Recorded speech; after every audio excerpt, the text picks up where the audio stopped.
Today is September 4th, 2019. I am interviewing James W. Stark at his home in Sarver, PA. Mr. Stark is 96 years of age and was born on April 24th, 1923. My name is Chuck Jennings, the interviewer. Mr. Stark, what branch of service were you in? U.S. Army. And what was the highest rank you achieved? I was staff sergeant. And where did you serve? Where did you serve? I served all over during the war. Central England, or Central Europe. In Europe, basically. Yeah, mostly, Central Europe. Before we go into that, let's start back. Where were you born at? I was born in Lardintown, Pennsylvania. Sarver RD2. It's only a few miles from where you're living. Yes. And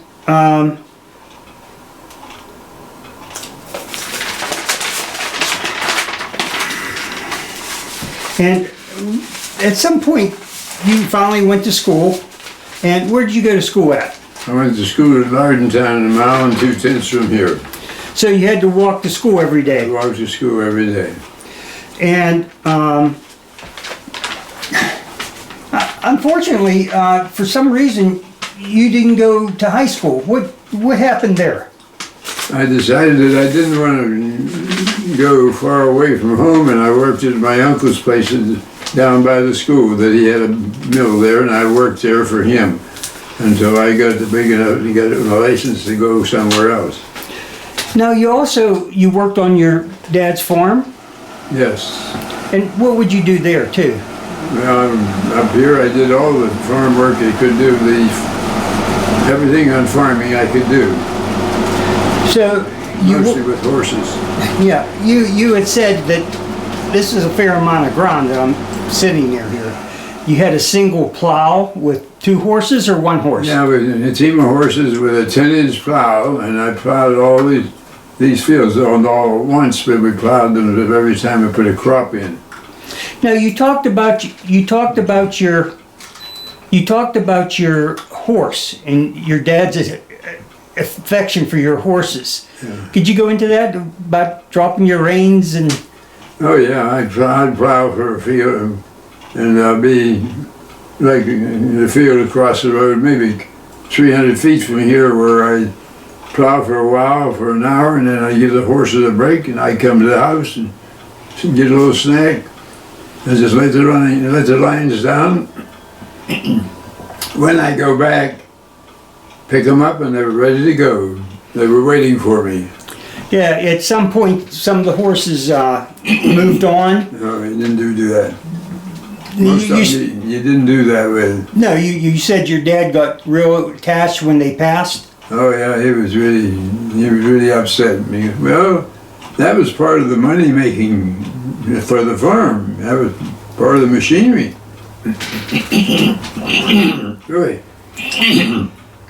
So you worked down at the feed mill. Yes. Did you do grinding down there, or was it just cells? Or whatever had to be done. Help others unload and load, and we had to bag it up and tie it up and put it back on the vehicle so they could go home. Now the roads around here were not paved; they were all dirt. Were they not? The road past here was mud for a long time, and it is winter time. We didn't go anywhere. If it did, he always left his car set down here at the neighbor's place about a mile, and that's when we would go. And if we went go anywhere, he'd hook a team of horses up, put us on it. If it was in the winter time, he'd put a blanket on, put a lantern under it to keep us warm, and then go down again and put the horses in the barn, come back, get the horses out, and bring them up here, take them to the barn, put them to bed. Now, the postman used what, a buggy to get around these parts? Your mailman? Yeah. He just used a buggy. He had it was like a mail, it was built like a mail truck. There was a closed-in back on like a box type, and then he had a horse that and that's the way he would deliver mail every day. So, at some point, you decided to go into the big city of Butler. What did you earn more money, or what? Yes, my uncle, who bought up there, and he said that they were needing somebody at the General Mills at that time, and I went up, and I got the job of being in there, and I had charge of the warehouse there and the grinding and everything. That's where I learned more about the feed business. I did that for about 2 years. Somewhere along that time, you met your wife around here at church or something, did you not? In about 1940? We was out sled riding one night, and I met my wife when we were sled riding, and then I decided to date her, and I found out where she lived, and I went and talked to her, and she decided she would go with me. And so we did that until I went to the service. Now, for dating, what did you do on your dates? No, once in a while we'd go to a movie or something like that, but we didn't have much money, so we'd come back home and sit there and talk. Now, you said sometimes you go down all the way down to Freeport, and Sundays was a big day when at church you'd all go to church and so they always went to church, and I got to going to church with her, and then we would come back, and it was a family affair for Sunday. We all got together, and that's how we spent our Sunday. Well, along came, as time passed, 1940, one passed pretty much, and you stayed at the mill, and towards November of 41, did you hear about Pearl Harbor, or how did you hear about Pearl Harbor? As I remember, we only had a crystal set here that only had earphones to listen to. So I didn't hear that, and we weren't there at that time, but someone came and told us about the bombing of Pearl Harbor. Now, did you have any idea what it meant, or? No. No idea. You said you knew it was in Hawaii. So you said you knew that. No, it was in Hawaii. Yeah. I only knew they would tore it up. Yeah. So the next day, or the following day, I'm sure you heard the president speak about going to war and things like that. So around this time, you were about 19, were you not? At that time, no, 42, you were 19. Yeah, that's when they got drafted into the service. And so tell me about, you got a letter, and where'd they ask you to go? To Pittsburgh by a bus? Yeah, I got a letter and said I was going to Pittsburgh for a physical. So I went to the physical and come back home, and then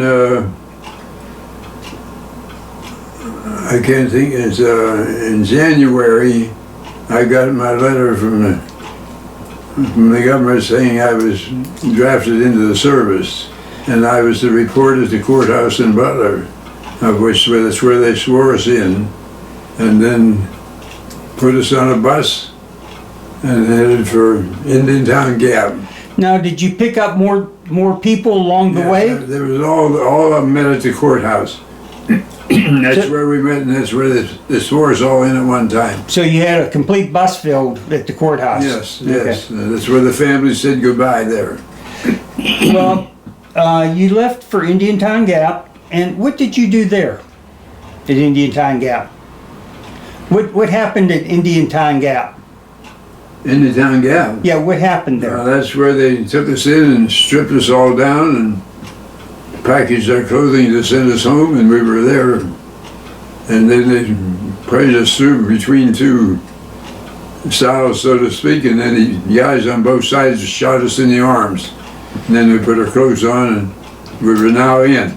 Well, you had one guy, you had a adverse reaction to one guy. Whatever it was, he I just put me right down onto the floor, and I couldn't handle that one. I don't know what it was. Then from that point, where were you off to? Then we were loaded up and shipped to Camp Claiborne, Louisiana. Now, how did you get there? By train? Yeah, we was on train. It was It took us 2 days to get there. it was a troop train, was it not? Yes, yeah. So that would have had the wooden benches and no sleeping. Everybody slept in the seats. Everybody slept in their seats for 2 days. Well, after you got down to Louisiana, what happened from that point?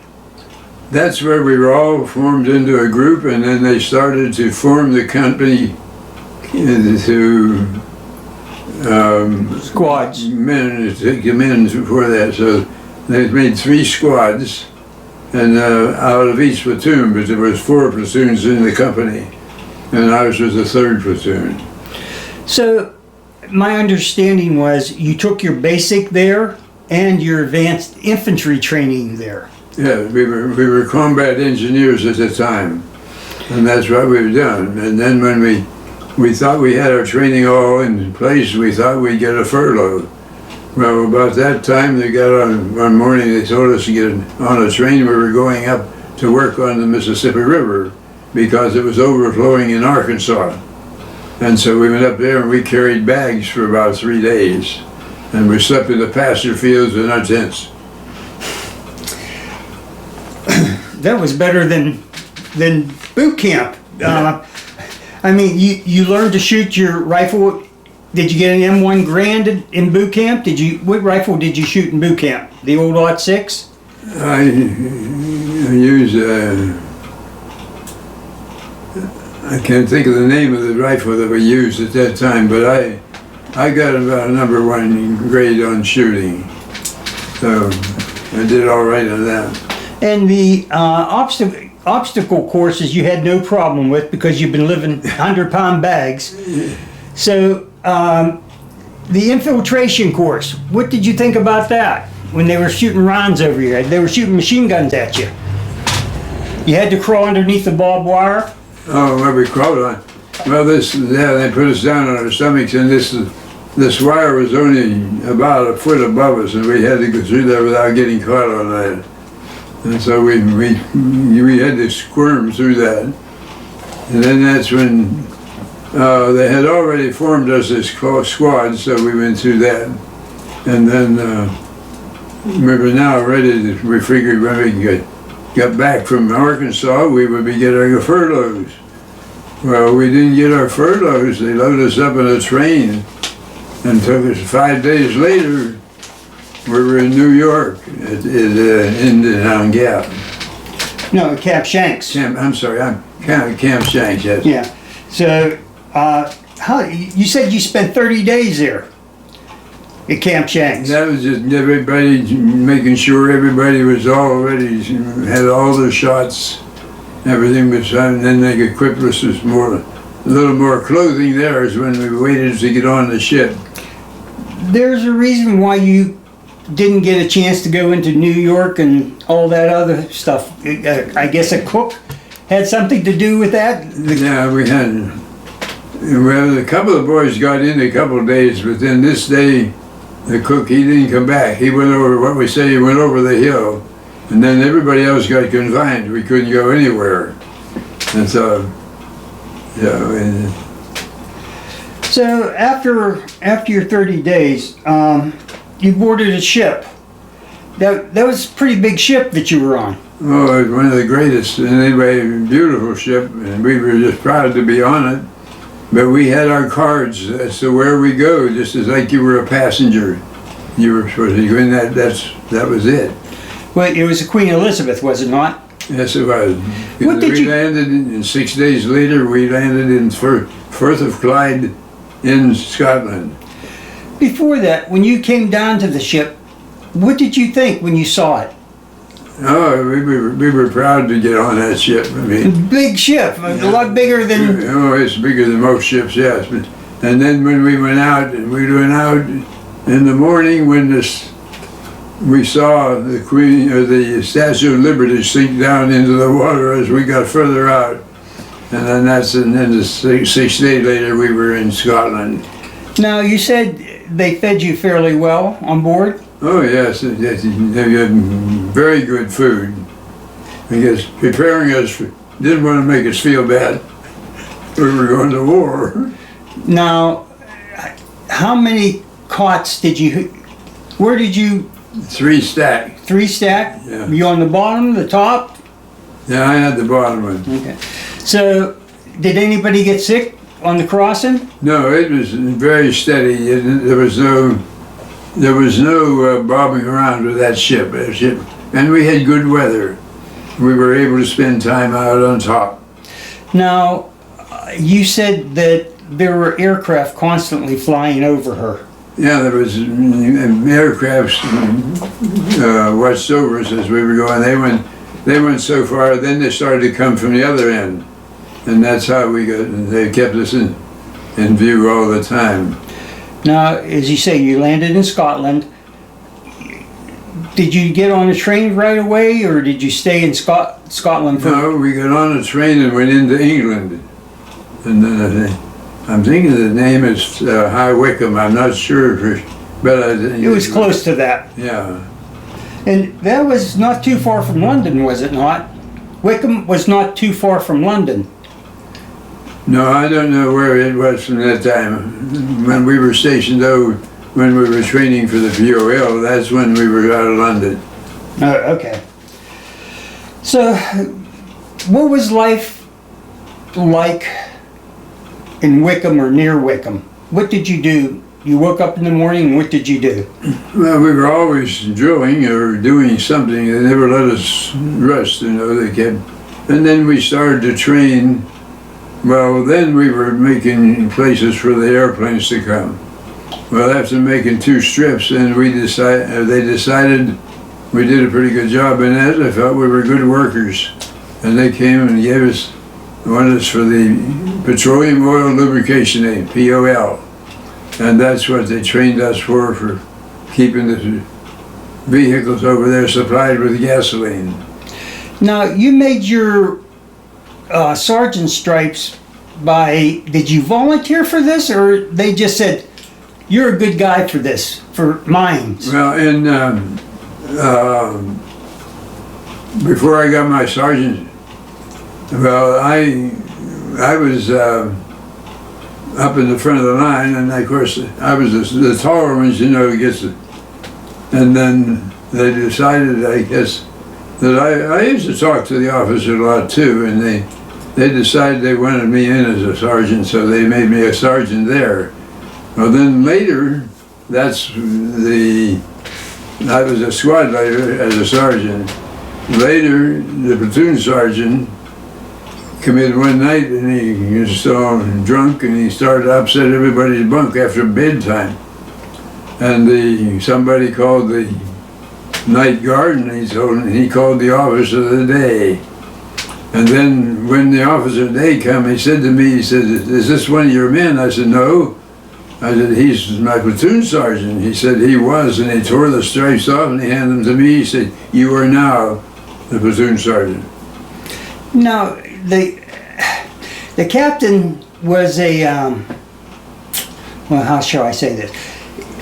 He didn't drink, he didn't swear, and you had much of the same characteristics as your captain. Yeah, well, this is my lieutenant, was that way. Oh, the lieutenant. Very reserved fella, and he left almost everything up to me. He would just make sure I did it all right. He was from Texas, I can remember. Very quiet, never made me no demands. And then he was with me all the time then from that time. Now,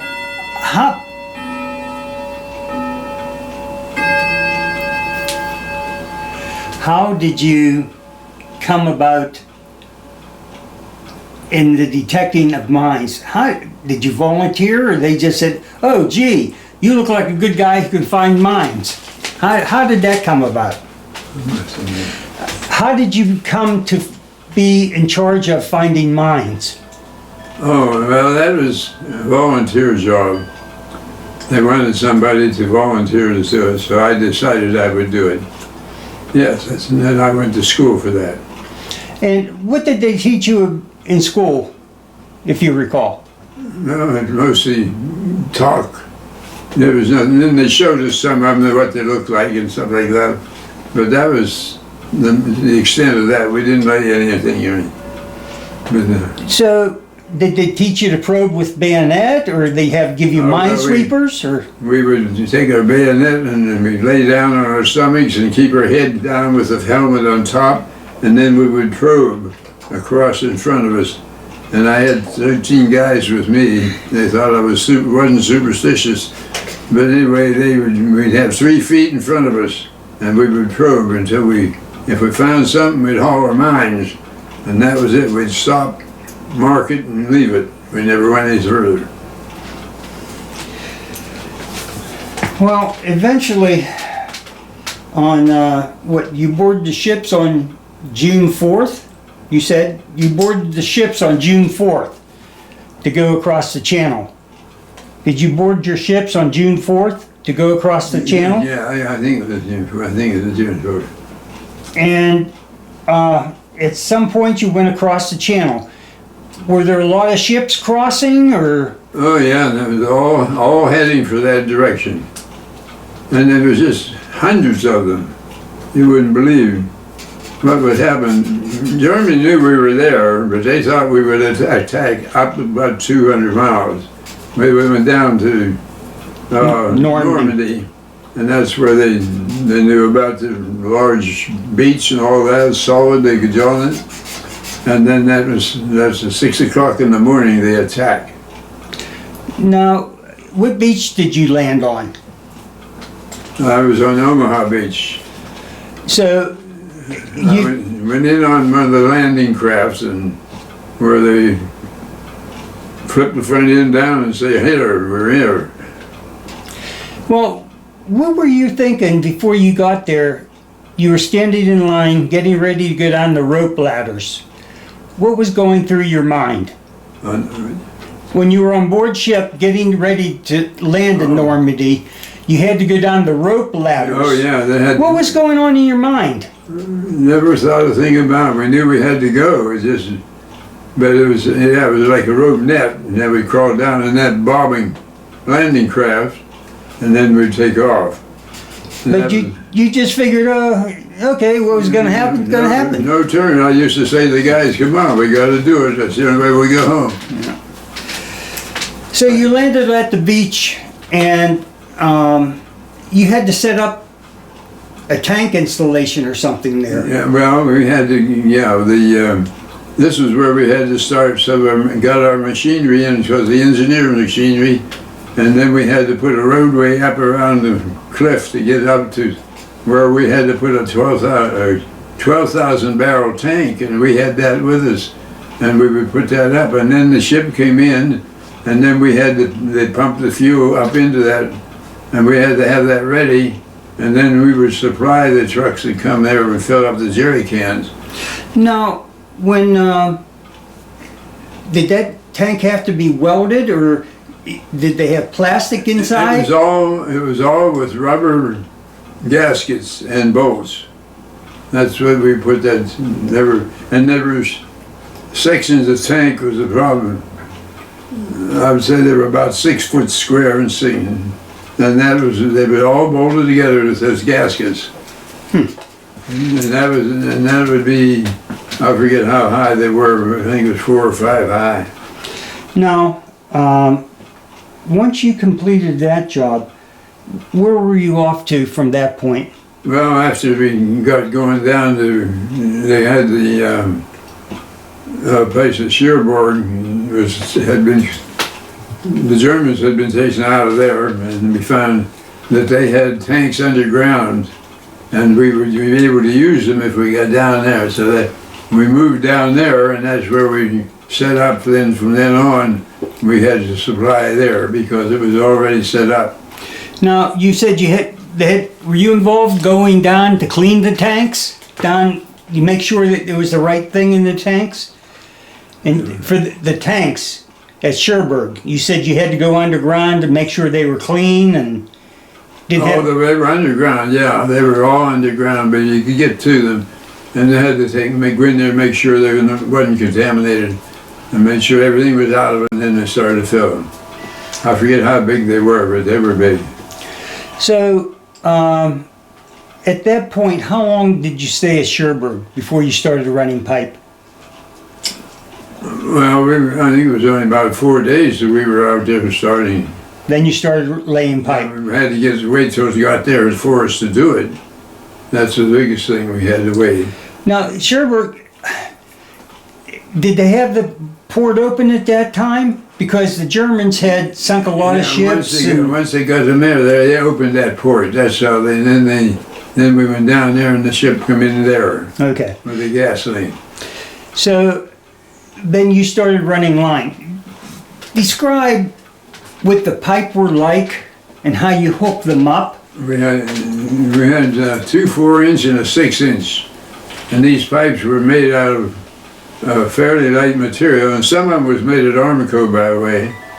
And then they made a coupling on the end, and they have a groove in it, and then they had it like a seat, and they'd put the two together, put a rubber gasket in there that was expandable, and put 2 clamps down and 2 bolts to hold it together, and it was hooked up. And then we would close them off and pump air into them to make sure nothing leaked. Now, you said one was for gasoline, one was for aviation. What was the other one? The other was engine oil. Engine oil. Yeah. So you had those running down. So once you got that done, you started to go ahead. So how far would you be out in front of the troops? Well, we'd be behind them probably a couple, 3 miles or so. If we didn't have to be up there fighting, we were out of danger.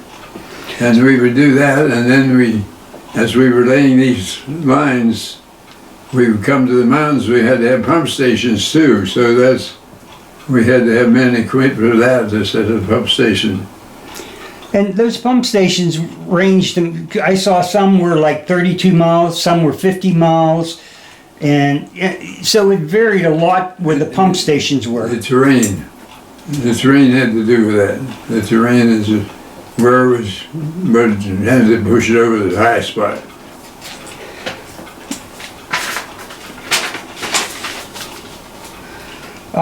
There was one instance that I guess it was a bad accident and a truck ran over a line, the gas line. They had 4 trucks, it got burnt, it ran over a gas line. Oh, there was about 6 trucks in a convoy. And they come down around the hill, and this one guy, he didn't make the turn, and he went in, he broke the line, and then everything took fire and burned the convoy. And that was full of chickens, so, but we didn't get any roast chickens. You would have had a little gas taste to it.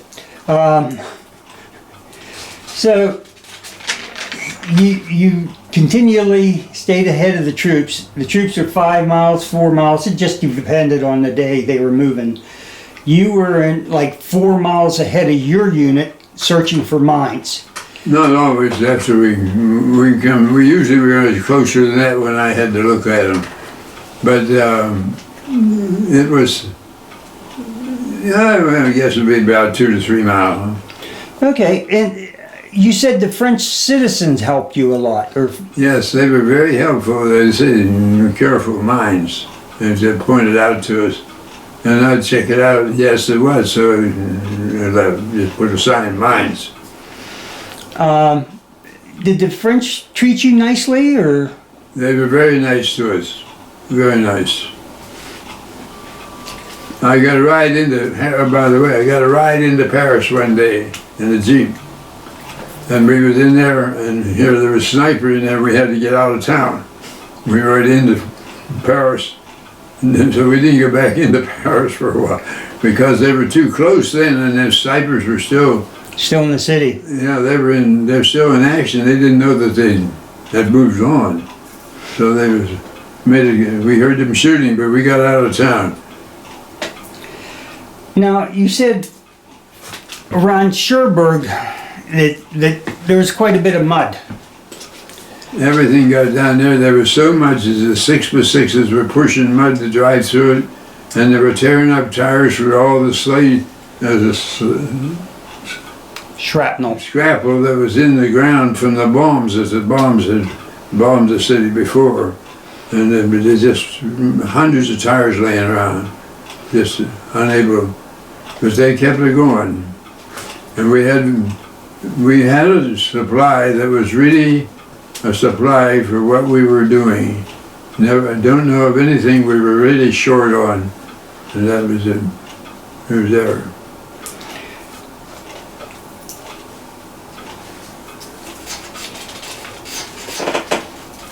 So, did you get, before you got to France, one of the places were St. Lo. Did you get into the city of St. Lo? See how badly it was bombed? No, we didn't go in. We didn't go in St. Lo. It was pretty well torn up. There were places we had to stay away from.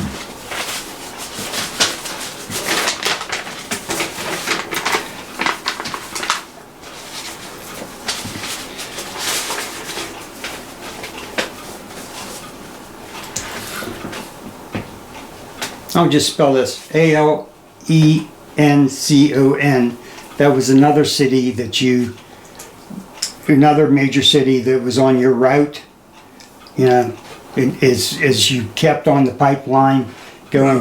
We usually bypass the lines and close to town, because then there wouldn't be mines there. That's why we stayed close to town and then kept on going. Yeah, when you went around Paris, that was down to the southeast around Paris. When putting around Paris, your lines around Paris. And you said what? You did it like 5 miles a day? Oh, we could lay 5 miles a day.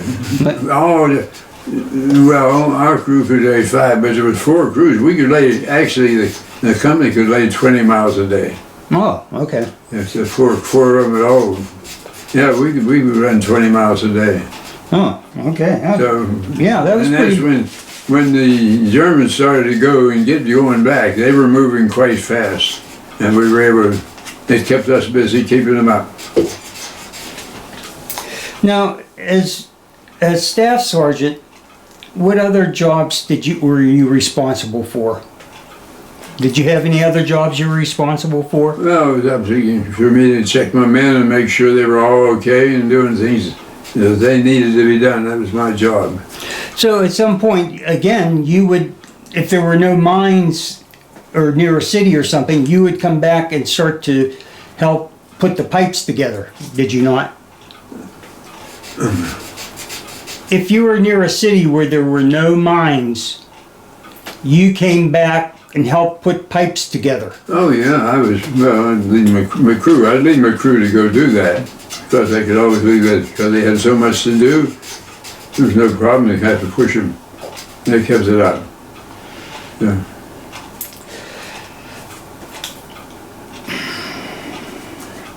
At some point, you finally got to Metz.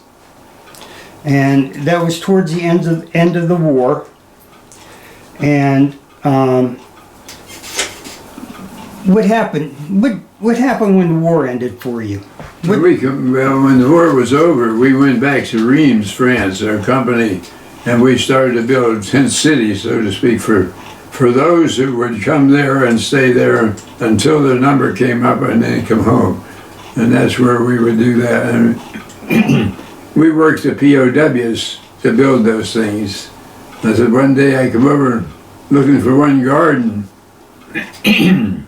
and this one guy, he said, oh, he's over there. And I looked over and he's sitting there sleeping, and the POWs, they were working away anyhow, no problem. And then one kid, I said to him, are they feeding you all right? And he said, too much wassa in the soup.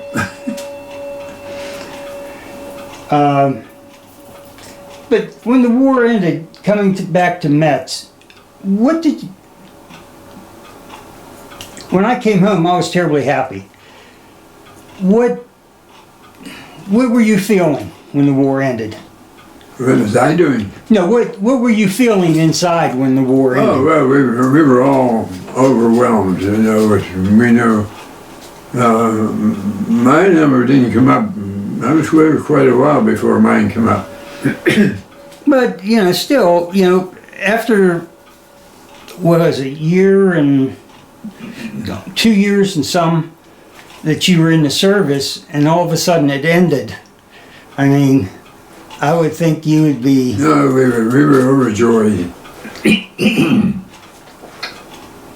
Yes. Then you came back, started building camps.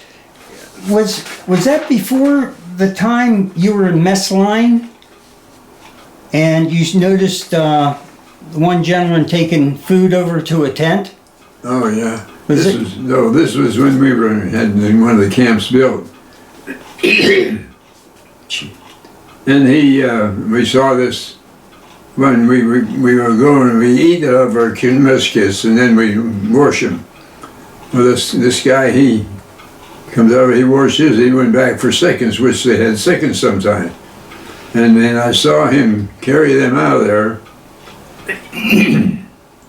And after he watched where he was going, he walked over to a tent. And I thought, well, he's got somebody in there. I waited till dark, and I went in, put the flashlight in, and I saw him in there, but there were 6 of them in there, all with girls. He slipped in there in the dark.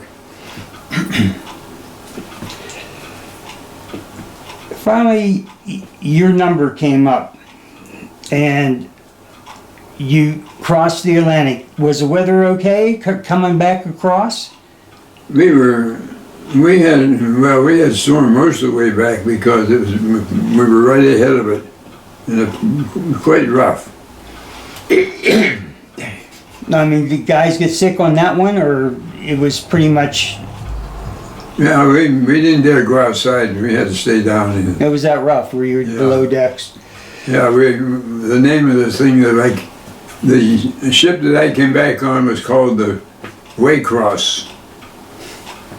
Oh, something else I didn't ask you. Did you get a chance to see any USO shows while you were over there?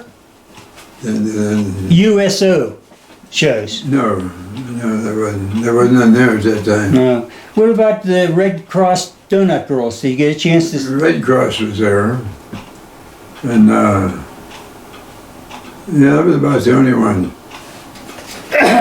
Excuse me. Well, everybody kind of got up on deck when they started to get close to land, and you said you saw the Statue of Liberty go into the water. It was just, yeah, nobody told us anything, but we were out there, and all at once this comes up out, and here's the Statue of Liberty. We were here, and that was about it. And then we went down, after we unloaded there, we went to Indiantown Gap, and that's where I was discharged from, is Indiantown Gap.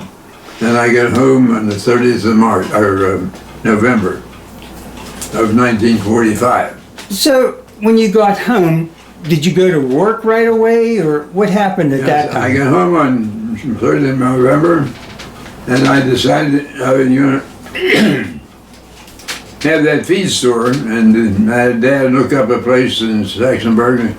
The old place was pretty well knocked down and serves us for the purpose we wanted. And he rented it for $25 a month, and then I opened it up 1st of January of 46.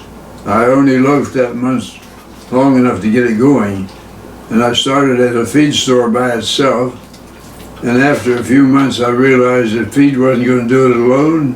I would have to make some other food, so I started to buy equipment for hammer mill, shell corn, and I did all that, and the farmers started to come to me because they never used a hammer mill there. There was always a burr mill, and they had to take the cobs out. Well, they didn't want to take the cobs out for cows, but I would make chicken feed, pig feed, and hog feed, or cow feed.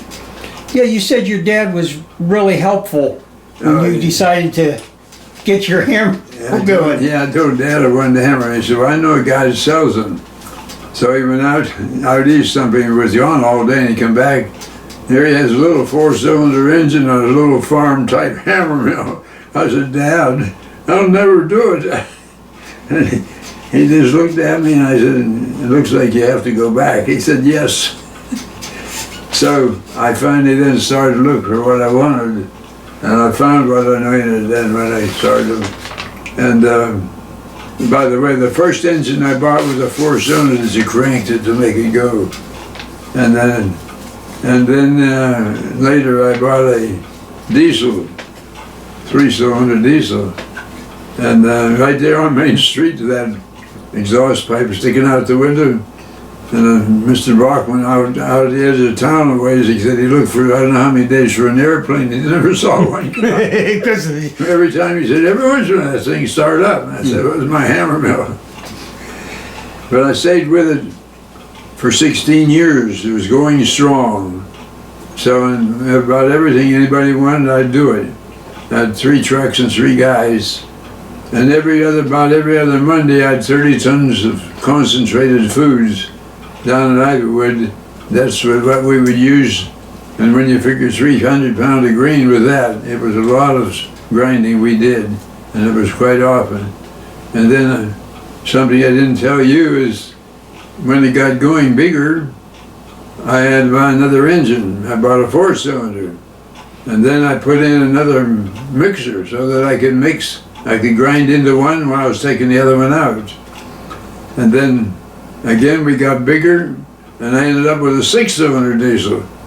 So that's what I ended up with when I came to the time when after 16 years, my back went bad and I had to give it up. But in the meantime, I was serving on the school board at that time, and the fellow said to me, he said, you ever think of getting a job someplace else? He said, you're standing all the time. And I said, you hurt? And I said, yeah. He said, well, we have a job coming at the bank. He said, maybe go up and get it. And I said, they won't take me. He said, because I don't have an education. That's what he said. But anyway, I went up and kept me waiting 2 hours. I got a parking ticket, and I liked that. And then after there, he said, what are you looking for? I said, I'm looking for a change of job. I don't need one, but I have to have one. And he said, well, how much money you need? I said, tell it. Mm-hmm. I said, I need about $400 a month for my bills. And he said, I'll give you 3.5. And I almost turned around and walked out. But I said, I'm kind of stuck with the idea that I better take this.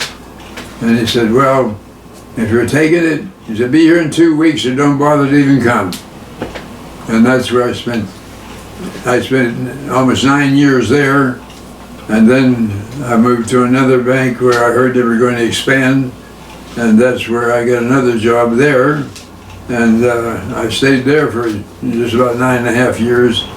And then another fellow offered me a job. And so I took the bus companies and I managed the bus company. Well, there's a few other details in there you kind of glossed over. When you were at the bank, you decided to take on other jobs and learn different trade. Oh.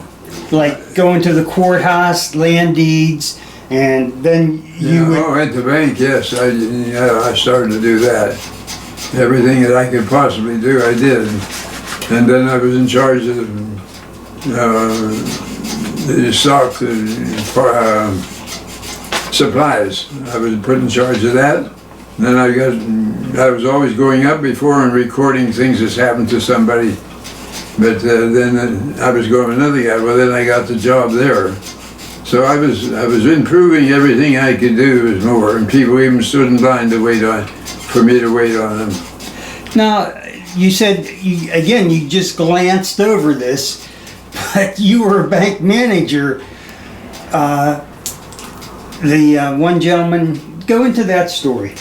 About being a bank manager up here. Oh yeah, he took me out to my office, and he looked at me and he said, well, Jim, he said, if you can't run it, don't take it, because I don't have to watch you. I don't want to watch you. And it really worked out fine. I did well there. And then and still wasn't making any money, so I drove coach to Shippingport, a 90-mile run every morning, take men down and come back here, be back at 9 o'clock, go open my office at 11. And I did that for a short time. I didn't stay right there too long. No, that's a little too many hours for me. But anyway, then one day I was coming home and a policeman fell in behind me down on Monaca. And he says, he pulled me off and put the light on. I pulled over and I said, "You're like a cat chasing a mouse." He said, "Yeah, but I caught you. I caught you this morning at 6 o'clock. He said, "I didn't stop you." But he said, "Look at that windshield." He said, "There's no sticker on illegal." And I didn't say much to him, but anyway, I didn't complete that either. He said, "I want to see this bus tomorrow morning." So I went back and I come out to that same place and I waited for him. I couldn't find him. So I went back to the police station and said, "He's up there." Here he was in plain clothes and a plain car that day. I didn't know him. So he said, "You didn't bring it back." But I said, "No, I have to leave. They leave the wagon or a station wagon down there and bring back with it." He said, "Well, I'm going to let you go." He said, "I feel you're honest about it." And I said, "Well, I am, no question." But anyway, I come back and then everybody just disappeared when they saw me coming because I was really wound up. And anyway, the boss heard that, and then later he offered me a job. Well, the truth is, he paid me $7,000 a year more to get me to go with him than I was making at the bank. Well, I would be crazy not to go. But that's what I ended up, and I retired from Bomb and Bus. After 8 years working in 1988, I retired. Now, in between time, you got married right after you came out of the service. How many children did you have? How many children did you have? I had 3. And what were their names? I had 3. I had Janet, and I had Bruce, and I had Cheryl. Now, unfortunately, Bruce passed with cancer. Yeah, Bruce developed a cancer program, and he died when he was 48 years of age. Now, Cheryl kind of checks up on you and reports to your other daughter. No, my youngest daughter worked for her older daughter in their business. They have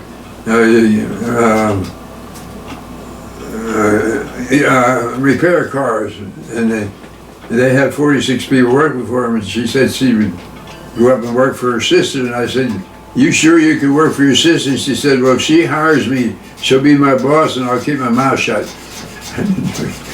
But anyway, that's the way. She lives right here and she checks on me every morning, so she reports to Janet every morning as to what's happening here. So how many grandchildren do you have? I had 3 grandchildren and 2 great-grandchildren. At this point, I would like to thank you for your service to this nation. I truly, truly mean that. You gentlemen were asked to do a hard job. You guys always tell me, "Oh, I did nothing," but you did. Thank you for your service. No, I'm happy I was able to do it. I'm happy I got back. But it was something we had to do. I know, as I was a sergeant, I never demanded any of them to do anything. It was, "Come on, fellas, we got to get it done," and I worked with them. I didn't stand back there and crank the whip, no. And I lived with my men. I'd go into the tents and I'd talk to them. If having family problems or something, I would talk to them. And that was the way I did it. And I have a book of pictures that my wife and I have traveled around to see most of them. And After the war. Now I know of one person left near Columbus, Ohio, and that's the only one I know that's left that I'm in contact with. Thank you.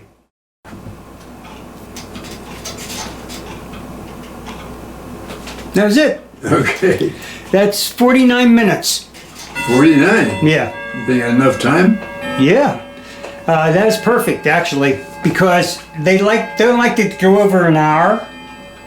And they like to, it has to be, I did an interview once, it was 27 minutes long. Okay, it was a short story. And they kicked it back to me and said it had to be 30 minutes. So I had to go and For 3 minutes? yeah, I had to go and redo the interview again for 3 minutes. So they're very particular about 30 minutes, but I've done 2-hour interviews on some people, you know. It just depends on, you know, what happened and so forth. Well, I appreciate you coming. Oh, no, I appreciate you sitting down with You me say and I doing get a this. copy of that? Well, as soon as the videographer gets done. No. When it's printed, will there be a copy available? You'll get a DVD Okay. all right. of your interview. And the grandkids can make as many copies, or your daughter. What you do is put it in the computer and you say make copies, and it'll make copies for you. okay. So there'll be enough of them. And what I usually tell the guys to do is usually they'll have a shadow box of their medals and stuff. I always say stick it to the back of that, and that way everything's all together. But you don't have a shadow box. But what I would do would be the original copy. Once they make copies, I would keep one copy with somewhere in there with your stuff, Oh, the original. And what will happen is, or you have, well, your daughters can't call me because I'm not going to be around. When you get your number from the Library of Congress, I always put that in the case that it comes with your video. okay. That way the number's there and everything's already there.